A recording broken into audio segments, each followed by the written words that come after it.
Ok, salut à tous et bienvenue sur Tuto 0, le tutoriel des zéros. Aujourd'hui, nous allons évoluer dans un environnement Windows pour l'installation et la configuration d'un contrôleur de domaine Active Directory sous Windows 2003 Server. Alors la première question qui nous arrive à l'esprit, c'est qu'est-ce qu'un contrôleur de domaine?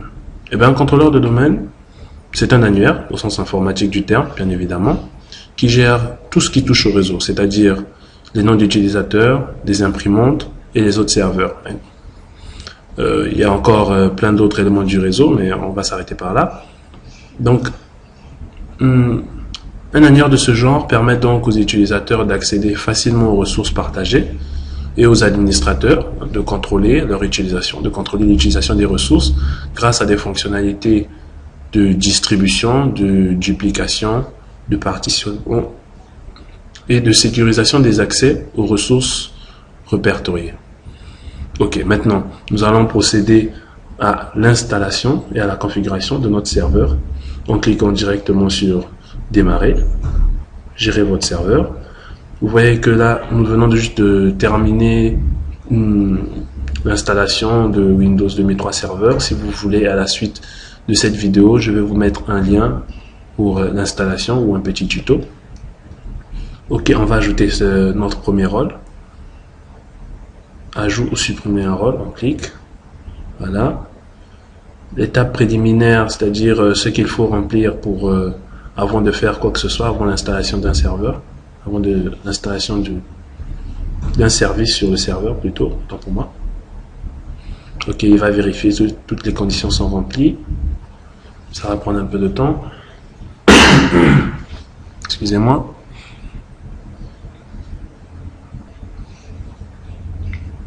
Ok, c'est bon. Maintenant, ici, l'option de configuration par défaut pour un premier serveur, c'est-à-dire ici, il va mettre les services par défaut pour un premier serveur. Hein, qu'est-ce qu'il faut? Donc, un contrôleur de domaine, un DNS et tout ça, service DNS. Nous, ici, ce que nous allons faire, c'est plutôt prendre la configuration personnalisée. À ce niveau-là, nous allons choisir ce que nous allons mettre, aller pas à pas, pour nous qui sommes des zéros. On clique sur suivant. Ok, alors là, nous avons les différents rôles du serveur que nous pouvons avoir. Donc, on va cliquer sur contrôleur de domaine. Ok, ici, il y a une petite définition. Les contrôleurs de domaine stockent les données d'annuaire et gèrent les processus d'ouverture, de session d'utilisateurs et de recherche dans l'annuaire. Ok, c'est ce qu'il nous faut. On clique sur suivant. Suivant. Ok, voilà, installation de Active Directory. Voilà, c'est l'assistant qui va nous aider à installer Active Directory. Active Directory ici n'est autre que le contrôleur de domaine. Hein. On clique sur suivant.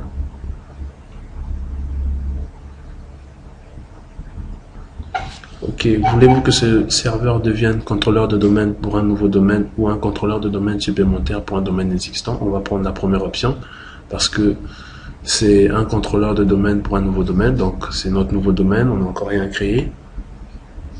Domaine dans une nouvelle forêt. Ok, on clique. Ok, ici on a le choix installer ou configurer le service DNS. Donc,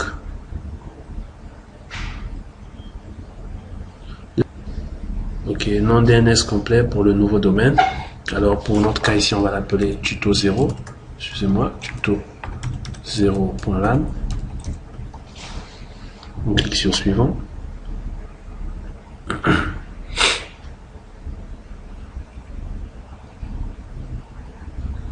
Donc cette étape, nouveau nom de domaine, on nous demande de donner le nom de domaine puisqu'on n'a aucun nom de domaine. On nous demande de donner le nom de domaine pour notre Active Directory, c'est-à-dire notre contrôleur de domaine. Vu qu'on parle de contrôleur de domaine, il faut forcément qu'il y ait un domaine. Donc, on crée le domaine, on lui donne un nom et on a le contrôleur de domaine. Ok. D'un nom de domaine NetBIOS, on va garder tuto 0, on clique sur suivant. Ici, on ne touche pas, on clique sur suivant.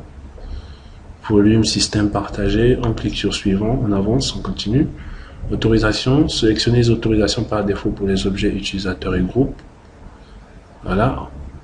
Autorisation compatible uniquement avec les systèmes d'exploitation serveur Windows 2000 ou Windows 2003 serveur. Ok, pour un peu plus de sécurité, on va prendre la deuxième option ici, on va cliquer sur suivant. Alors cette deuxième option nous permet de faire quoi? Seuls les utilisateurs authentifiés peuvent lire les informations sur ce domaine. Donc c'est ce dont on a besoin, suivant. Ok, mot de passe du mode restauration, mot de passe administrateur de restauration des services d'annuaire. Ce mot de passe est utilisé lors du démarrage de l'ordinateur en mode restauration des services d'annuaire. Ok, donc là, on va mettre un petit mot de passe administrateur qu'on va retenir. Hein. Chacun choisit son mot de passe. Pour faire simple, dans notre cas, on va mettre Toto. Alors, ce passage, le mot de passe administrateur de restauration des services permet de faire quoi? Au cas où le serveur venait à cracher et que l'on passe en mode restauration les services d'annuaire, il faudra un mot de passe pour pouvoir récupérer toutes les informations qu'on a sur notre annuaire. On confirme en bas. Toto. Suivant. Ok. Donc ici, il nous fait un peu un résumé de tout ce qu'on a choisi. Hein. Tout ce qu'on a choisi, voilà. Le nom de domaine et tout. On clique sur suivant. Ok. Il va écrire toutes ces informations là. Démarrage. Donc là, on assiste juste, on croise les doigts. Ce qui est intéressant avec Windows 2003 Server, avec Windows en particulier, c'est que on n'a qu'à cliquer sur suivant pour installer. Donc il n'y a pas grand chose à faire, pas de configuration. De grandes configurations à faire, surtout pour l'Active Directory. Là où ça va être un peu plus intéressant, enfin là où on va commencer à trouver ça intéressant, c'est au niveau du serveur DNS. Donc là, il faudra avoir des adresses IP, il faudra savoir ce que l'on veut vraiment, c'est-à-dire essayer d'établir déjà un plan d'adressage à côté, et puis mettre des adresses IP pour pouvoir...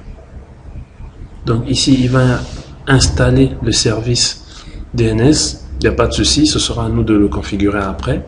Donc si on veut, on peut ignorer l'installation du service DNS en cliquant là, mais on va laisser. Ok, fin de l'assistant, installation d'Active Directory. Ok, c'est terminé. On clique sur terminer. Il nous demande redémarrer maintenant. Je vais redémarrer maintenant si on veut. Ok. Donc voilà, là nous avons redémarré notre serveur. On va mettre notre mot de passe. Ok, c'est bon.